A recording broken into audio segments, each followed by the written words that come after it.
How's it going, guys? John Hendricks here alongside Ross Jackson for another episode of Second and Saints. It's our post-game show, Falcons Saints. Man, this was another disappointing one, Ross. I mean, you had done everything that you were able to do and put yourself in a position to win, and then just can't close it out. I mean, this is a second straight week. I mean, they're good enough to win games, but they're just not good enough to overcome themselves, and now they're 2-2. Just initial thoughts on this one. Yeah, my biggest concern about this team right now is that they, again, for the second year in a row, are kind of proving to be a team that can win games when everything is perfect. Yeah. When everything goes their way, they can win games. But in a situation like this, which is almost a polar opposite of the way that last week's game went with the Philadelphia Eagles, where Philly did everything that they needed to do to win that game except for win that game. And then the Saints ended up kind of handing it over to them. This ends up, or not being able to take it late. This one feels like one that they kind of handed over in a way, especially spotting a team 14 points. It's going to be very tough to win any game when you do that. Yeah, I mean, miscues, obviously, that's a big one. I mean, the Falcons didn't even score a touchdown. You know, that's crazy. Like, and their offense didn't, right? But the miscue early by Rashid Shaheed, and then Dennis Allen saying that's very uncharacteristic. Yeah, it is uncharacteristic. I don't know what they're fielding it. You know, but as the game progressed, you know, Taysom Hill doing a really nice job, the way he's able to run the football, and then he goes out because of now it's a rib injury, right? And that's obviously something we're going to be concerned about. But I thought the offensive line was doing a good job, considering, you know, they were kind of patched, obviously. You know, the Falcons are able to get a pick six. That was kind of a fluky thing. You know, Carr was supposed to throw it in the dirt there, but this didn't happen. But, you know, as the game progressed, there were some of these play calls that I just didn't like. Like some of those third down calls, I don't know what they were thinking on some of these that they were doing, especially when they were facing the goal line. And I know people with hindsight, I'll take the points, all this other stuff. But, you know, look, again, you're sitting here and they are what their record is. They could be easily 4-0, but they are 2-2. And that's the reality of it. And now you have a Chiefs squad that you're going to have to play on Monday Night Football. And we talked about it. Like, I'm not trying to count them out before it's over, but we expected them to lose this game, and now you're just going backwards. Yeah, absolutely. And look, this game coming up against Kansas City is the perfect game to win and change the narrative. But are you going to be able to do that? I think that's the thing. The other thing that's of major concern for New Orleans is just the onslaught of injuries that they have continued to face. We saw this during training camp. It has not gotten better here 4 games into the season. They already came in without DeMario Davis. They came in without Eric McCoy, without Cesar Ruiz. They lose Willie Gay. They lose Tyrann Mathieu, who's now dealing with multiple injuries, including, I believe it was a calf injury was one that he mentioned in the locker room. And then there was another injury heel injury earlier. And then the groin injury that took him out in this game. We saw Alontae Taylor get evaluated for a concussion. He did go back in, though, so at least good things there. And more. I just think that, like, there's a lot of concern here for New Orleans moving forward. But I will say this. They're a resilient team. They're a team that kept themselves in this conversation. My biggest concern around them is simply their ability to be able to manage the adversity and play through these injuries and find a way to win football games. If they can just do that, I guess, then, you know, we'd be talking about them. But really, they're 2 defensive possessions away from being 4-0, but that doesn't mean that they're a 4-0 team. Like, those are 2 defensive possessions you have to show up for, and that you have to not gift the opposing team. I mean, a 30-yard defensive pass interference penalty that puts them immediately in field goal range because it's Younghoe Koo of all people, not ideal. And so when I say that they're a 4-0 team, 2 defensive possessions away from being a 4-0 team, I'm not trying to give them credit. What I'm trying to say here is that, like, they've shot themselves in the foot to the tune of 2 losses. This isn't the team that we saw the first 2 weeks of the season. This is a team that should still be able to play winning football. We just haven't seen it yet. Yeah, and that's the difference. You got to be able to close these games out, right? I mean, you just have got to find a way. And like I said earlier, the good teams find a way to win. You know, again, I'm not trying to compare them, but if you're Kansas City, you probably win that game. If you're a team that's been proven to be in the postseason, a San Francisco, you know, these teams would get it done, right? And for the Saints, it's disheartening in a lot of ways just because you're so close. And of course, it's Atlanta of all teams, which, you know, look, it's Atlanta, right? They're going to have to, this is like last year. They had come so close, just not able to close it out or get what they needed to. And they're going to see them again in November. But now this is 2 straight weeks where you lost a division game. Bucks won theirs, so they're on top of the division right now. And then you lost last week to the Eagles. And that's 2 wins now, or 2 losses now, that when you look at the end of it all, if they do this rally thing where they, like, you just can't rely on that help. And that's what's so bad about the loss. Like, you know, you just put yourself in this position and then you lose the way you did. And of course, everybody's upset. Everybody's mad. I get it. I understand all that sentiment and stuff. And I guess I would say if anybody wants encouragement, I think the mindset is still different on how they've handled this going forward. And what I mean by that is Carr talking about, obviously it's easy to get pissed, but, people are taking ownership of their mistakes. Like Paulson Adebo talked to us afterwards at the podium. Yeah. That typically doesn't happen when you have a game like that. Now, I don't know if it was something like they put him out there. He wanted to be out there. It doesn't matter. He still was able to come out there and answer questions.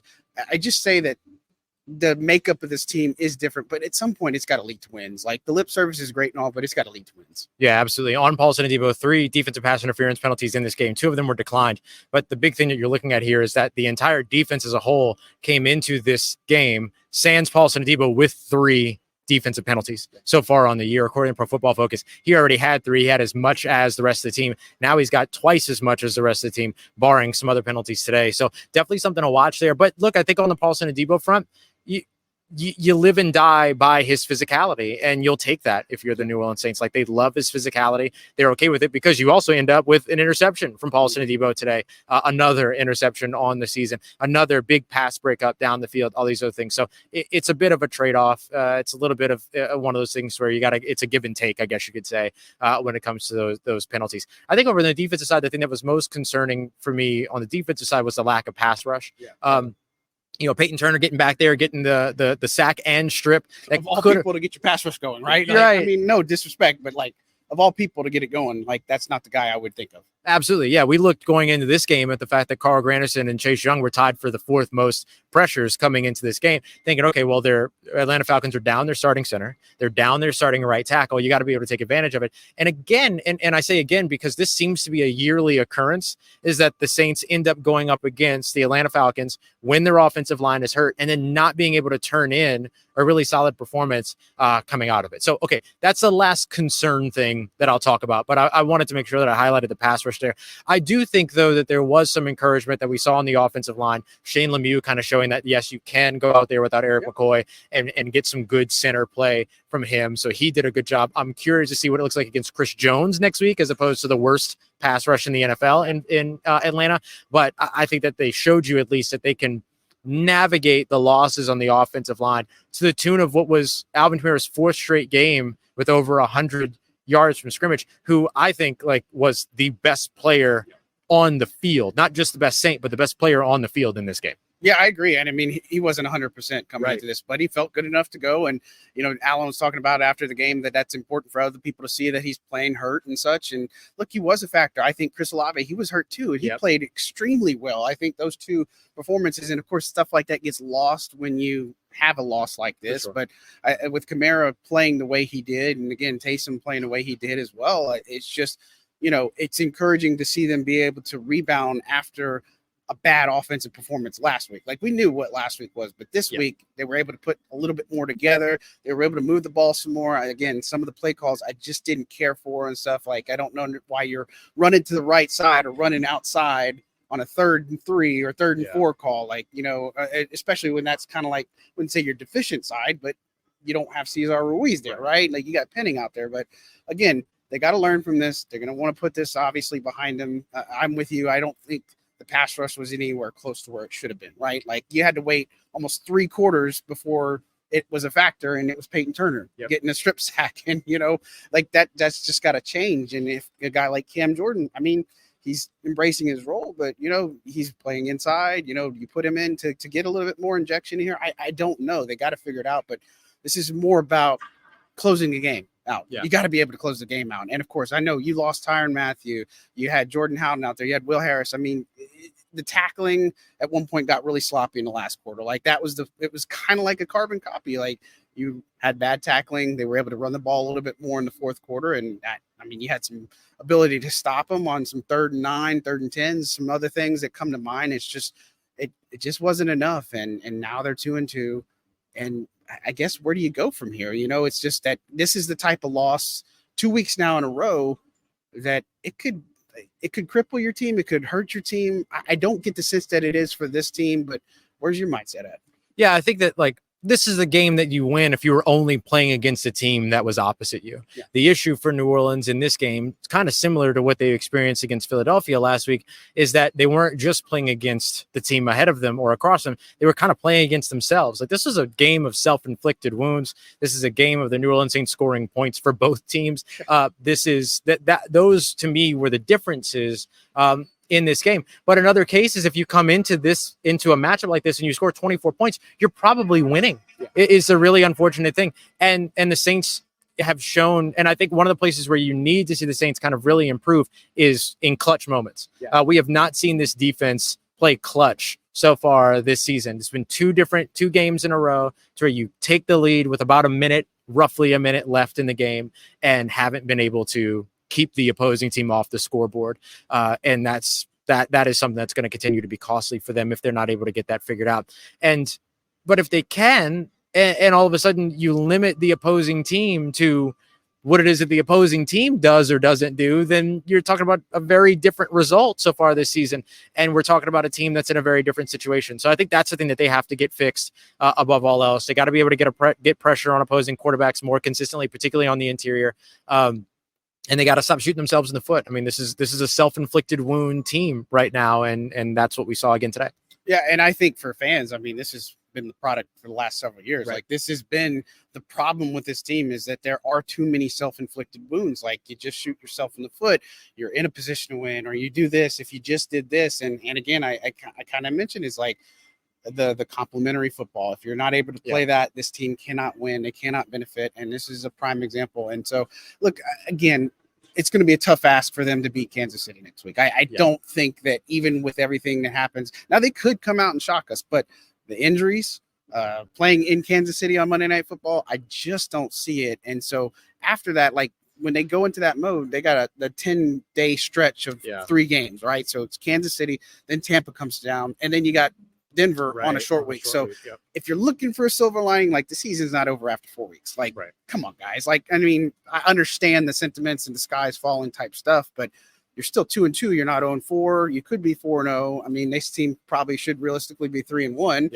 but it's just not there. And so now you might face a 2-3 situation, but your schedule presumably gets a little bit better as you go along. And so maybe they can get there, but again, the injuries are what's the concerning thing now, because you may not have Tyron. You hopefully will get Demario Davis back. I think that Pete Warner did a pretty good job. And, even Willie Gay Jr. was out there, Anthony Orgy and DeMarco Jackson, they were all playing out as well. But, just you can pinpoint the moments where this team just kind of lost this game. And I think that's the biggest thing. When you look at all the losses from the past several years for this team, you can pinpoint the moments that they lost the game. Yeah, I mean, so we talk about this a lot, is that the game of football comes down to 3 or 4 moments, comes down to 3 or 4 plays.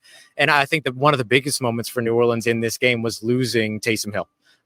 2 touchdowns to start off the game. This is the first time, I believe, since 2009 where the Saints have come out and scored on the opening possession of all 4 of their first opening games, or all of their first 4 opening games, excuse me. And then you lose Taysom Hill, and then kind of the game plan, you kind of had to figure it out on the fly. I thought Clint Kubiak did a much better job adjusting this week than he did last week. Tougher maybe to adjust to the loss of your offensive line effectively versus the loss of Taysom Hill. But I thought he did a really good job of doing that. But I agree, there were some of the play calls and things like that. Like, the pitch on 3rd and short is brilliant when it works, not so brilliant when it doesn't. You know what I mean? Yeah, we saw it a couple of times work early on in the season. It hasn't been working here lately, so they got to come up with another wrinkle in that situation. But yeah, I don't know, man. I think that, like, this team should be much better than it is, and this team can absolutely rebound. Once you get past the Kansas City Chiefs, the toughest opponents you're going to have left on the schedule are kind of the Los Angeles Rams, kind of the Green Bay Packers, although they got it handed to them today, at least the last time that I saw. I don't know how that game ended up. But I think that things get easier for you as you go through. But this team has to be able to do more than just beat the ugly teams. This team has to do more than win when things are perfect. They need to show that they can manage some of this adversity that they're facing. And look, I'll be honest, it's not easy adversity that they're facing with all the injuries, but you got to win games. And that's what we're seeing this New Orleans Saints team over the course of the past couple of weeks not sure that they can do. Yeah, and you just hope it's not too little too late. And again, we're talking, this is week 4 of the season. But again, logically playing some of this out, I mean, they'll get some players back here and there. And now we're worried about maybe no Taysom Hill. You should maybe hypothetically get Kendre Miller back in the mix next week. Right. I don't know how much that's going to affect the game plan. It might take some workload off of Alvin, but he got a lot of touches in this game. Game balls, offense, easily. It's Alvin Kamara and Chris Olave for me. I mean, I don't know that I think the lack of having another playmaker on offense is really kind of hurting too. Now, I know like they had the one big hookup to Juwan that got wiped away by a Trevor Penning penalty. Right. That one stung. I think Juwan could be more of a weapon, but I just feel like they need something else in this offense, because if one of these players goes down, like a Taysom, like a Alvin, or a Chris Olave, like, who do you have? You know what I mean? Right. And again, that's no disrespect. I just think they lack a little bit of punch there. And so that'll be fascinating to see if they can figure that out as they go along the season, if they add to it or something. But, look, it's struggle bus right now. And for a team here, again, the mindset I feel like is different than last year's 2-2 team. Sure. Now, how you feel, what you say versus what you do on the field, totally different, right? Like, I just can tell you that the locker room is not, pissed at each other. They're not like anything like what has been in the past, right? Like, they're at least sticking together, building through it. And I don't know, at some point, maybe it'll click. And of course, this is an NFL league, or this league is not how you start, it's how you finish, right? But the Saints have got to be in a position to be able to finish. Right now, they got to figure out a way to just win a game. Yeah, the issue for New Orleans is that they finished strong each of the last 2 years and still missed the playoffs because of how they started early. So you're trying to avoid that here this year. I appreciate Dennis Allen's kind of, I'll say, transparency of how frustrating this was. He let a little F-bomb slip during the media availability. But honestly, like, good. You know what I mean? Like, you should be pretty upset about the way that this game played out. Doesn't mean you have to be upset at one another, but you shouldn't be happy with this result. And it's very clear that the New Orleans Saints are not happy with this result. I've been saying a lot of negative things. Let me go to another positive thing here real quick. I think that this was the best wide receiver one performance from Chris Olave that we've seen so far.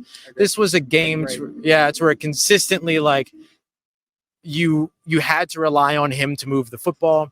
You had to rely on him again. Second week in a row is where he converts multiple third and not so manageable situations. Or let me not say not so manageable, because obviously they manage them, but third and like not so short situations, right? Not so advantageous situations. And he was outstanding throughout this game and did all of it on a hurt hamstring. Derek Carr spoke with us after the game and talked a lot about how there were moments to where, like, he just kind of threw to a spot and just trusted that Chris Olave was going to be there. And to no one's surprise, he was there. So I think 2 really strong weeks for Chris Olave, just continuing to build. Third straight week, I believe, with over 80 receiving yards. Almost had a touchdown in the back end zone as well. That got, that he just got pushed and couldn't come down in bounds and stuff like that. So I thought this was a really impressive performance from Chris Olave. Sorry, I had a moment just a second ago. We're in the stadium and I looked over and I saw you see the stage over there, John, and it kind of looks like Lombardi trophies. Yeah. And I just remembered that the Falcons don't have any of those. So why would they have Lombardi trophies? And so that kind of like took me by surprise. But anyway, Chris Olave, excellent today. Yeah, I agree. I mean, 12 balled out, right? I mean, again, he was concerned. He got hurt in practice on Friday, and for him to be able to come out and look towards the end of the game, you could tell he was kind of going through it. He was hunched over a little bit. I mean, he just played extremely well, and they're going to need that type of production. Like, they need to have a nice balance here, right? Like Alvin getting as many touches as he did. He got 29 last week. I can't remember how many, but I know it was in the 20s, and he's still a big factor, even though he was hurt. And so I don't think the ideal workload to get Alvin 25 plus touches, right? I think it's something along that lines, but 26 is what he ended up getting. So I don't know if you can do that every week, but at the same time, I thought he had some really good runs. I thought he had some added value in the passing game, but Chris Olave did a lot of good things, some good hookups to Rashid Shaheed. I mean, he did some good things too, to kind of atone for the muff, but again, you look back at this game, that was a big play to start off. The defense was doing a nice job and, get that stop, and then you muff it up. And so it's just tough. But defensively, I'm trying to think of who I might give some game balls to. I thought Marshawn Lattimore played really well. I know we didn't see him much, but, Kyle Pitts didn't have a single catch after they gave up 10 catches, 170 yards to Dallas Goedert last week. So I thought Marshawn did a really nice job in this game. Linebacker, all things considered, I thought Pete Werner did a nice job as well. But, for me, they got to get the pass rush going. They got to figure this thing out. And if you can't generate a pass rush, it's going to be a long day, because if you give that quarterback 5-6 seconds to find it, they're going to find the open target. And so they got to do a better job of closing those gaps and being able to get there faster. And, again, last week is a little bit tough because the Eagles are banged up on their offensive line and Atlanta's banged up on their offensive line. So is it just not a good pass rush? What's going on, right? But Dennis Allen even said that he thought the pass rush was good for the first few weeks, but you got to be able to see it. So what about you? Who would you give game ball to? I think like the ones that we've mentioned are really the only ones that deserve it. I mean, not deserve it, but like that make the most sense. I hesitate a little bit to rule Derek Carr out, because I don't think the interception was necessarily him doing a bad thing. He was trying to dirt it. Yeah, Matthew Judon, good reflex, hit the ball out. Like he even said after the game, he was like, I've never seen that happen on a screen pass before, but it happened. So that's what it is. But otherwise, he completed 77% of passes and threw for over 239 yards. I don't think he had a bad game at all. It was just that, one thing was bad that turned to worse. But I don't know that it's a personal responsibility thing. So I'll give him that. I thought that the Saints play calling in terms of moving the pocket was really good in this game. And look, I know that there was the pass interference penalty on Paulson Adebo in that last drive, but I think the Saints gave it like 5 yards on that last drive, and that was it. So they should have been in position to win that game. But I mean, Younghoe Koo, man, like there's he's not going to miss. Yeah, there's like three kickers that you trust in that situation, and he's probably all three of them now. He's like new Justin Tucker. Yeah, that's like we're at the point, and Tucker's kind of not as solid as he is, but that's kind of what I equivalent to him. So. Man, absolutely. And so I think that like that. I would still say Alvin Kamara. I would still say I'll give Shane Lemieux one too, because I didn't see anything like egregiously go wrong. Of course, we have to give something to Taysom, obviously. 100%. Yeah, good call. And so, but I think it kind of stops there. And I think that you're looking for this New Orleans Saints team to really try to rebound in a big way next week. But it's not going to be easy. You got a Monday night game in Kansas City, really hostile environment against the two-time back-to-back Super Bowl champions.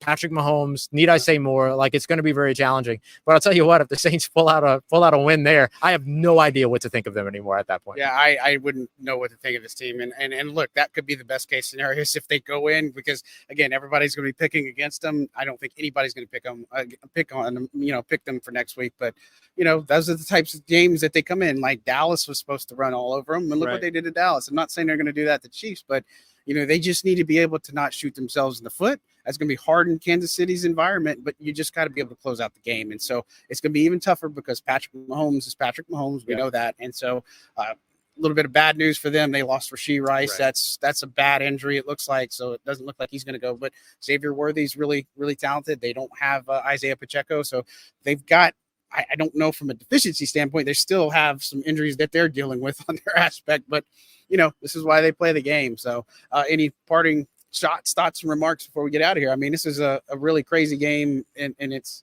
own right. And again, it's last year flashbacks in some aspects, minus the crazy hip hop failed thing that they had here. Yeah, much more successful in-game entertainment this week for sure. Like they were way better in that avenue in this one. So I think that was a really positive sort of game experience this time. But no, I think the biggest thing is that like we're still trying to figure out who this New Orleans Saints team is. They're still trying to figure out who they are. I think to a certain extent, and that's not true. I think they know who they are. Sure. They're just trying to show it more, right? That's kind of the big thing that they need to do. And so until they do that, though, it's they're going to continue to run in the walls, continue to run into challenges in these games.